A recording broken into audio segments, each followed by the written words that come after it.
여러분, 한때 한국 사회를 뜨겁게 달궜던 스타 커플 하리스와 미키정. 두 사람의 이혼, 정말 단순한 결별이었을까요? 아니면 우리가 몰랐던 다른 이야기가 있었을까요? 최근 하리스가 직접 입을 열었습니다.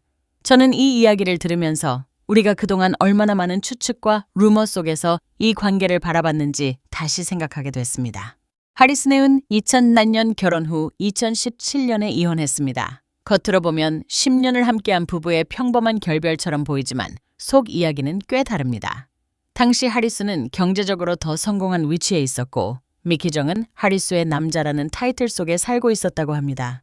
그런데 이혼 몇 달 전 미키정이 사업을 시작하면서 상황이 바뀌죠. 여기서 저는 중요한 포인트가 있다고 봅니다. 하리스는 남편이 돈을 벌지 않아도 괜찮았다고 말합니다. 오히려 집에서 자신을 돌봐주는 관계를 더 원했다고 하죠. 그런데 남편이 자신의 길을 찾기 시작하자 그녀는 오히려 스스로를 돌아봅니다. 혹시 내가 이 사람의 가능성을 막고 있는 건 아닐까? 이 질문 굉장히 인상적입니다. 보통은 상대가 변하면 갈등이 생기기 마련인데 하리스는 그 변화를 놓아줘야 할 이유로 받아들였습니다. 저는 이 부분이 단순한 이혼 사유를 넘어서 관계에 대한 하나의 성숙한 태도라고 생각합니다.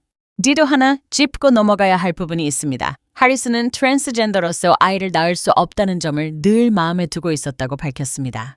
이미 알고 결혼했지만 2대 독자 집안이라는 상황에서 느끼는 부담과 미안함은 쉽게 사라지지 않았던 거죠. 결국 그녀는 스스로 이런 생각까지 했다고 합니다. 이 사람이 다른 사람을 만나 아이를 낳고 사는 모습을 보고 싶었을지도 모른다. 여러분이라면 이런 선택을 할 수 있을까요? 사랑하는 사람을 위해 스스로 물러나는 결정, 말처럼 쉽지 않습니다. 결국 두 사람은 다툼이 아니라 응원으로 헤어졌습니다. 서로의 길을 인정하고 보내주는 방식이었죠. 하리스는 지금도 후회가 없다고 말합니다. 사랑을 할 때 모든 걸 다 주고 받을 것도 다 받았기 때문에 미련이 남지 않는다는 겁니다. 저는 이 말에서 굉장히 단단한 자기 확신을 느꼈습니다. 그리고 그동안 따라다녔던 루머들, 이 부분도 분명히 짚고 넘어가야 합니다. 30억 손실설, 폭행으로 경찰서에 갔다는 이야기. 하리스는 모두 사실이 아니라고 선을 그었습니다. 특히 폭행설에 대해서는 그럴 관계가 아니었다고 단호하게 말했죠. 저는 이런 루머들이야말로 우리가 얼마나 자극적인 이야기만 소비해왔는지를 보여주는 사례라고 생각합니다. 정리해보면 이 이혼은 갈등이나 파탄이 아니라 선택에 가까웠습니다. 서로의 삶을 더 잘 살게 하기 위한 결정. 물론 모든 사람이 공감할 수 있는 방식은 아닐 수 있습니다. 하지만 최소한 이 이야기는 헤어짐 법 불행이라는 공식에 질문을 던집니다.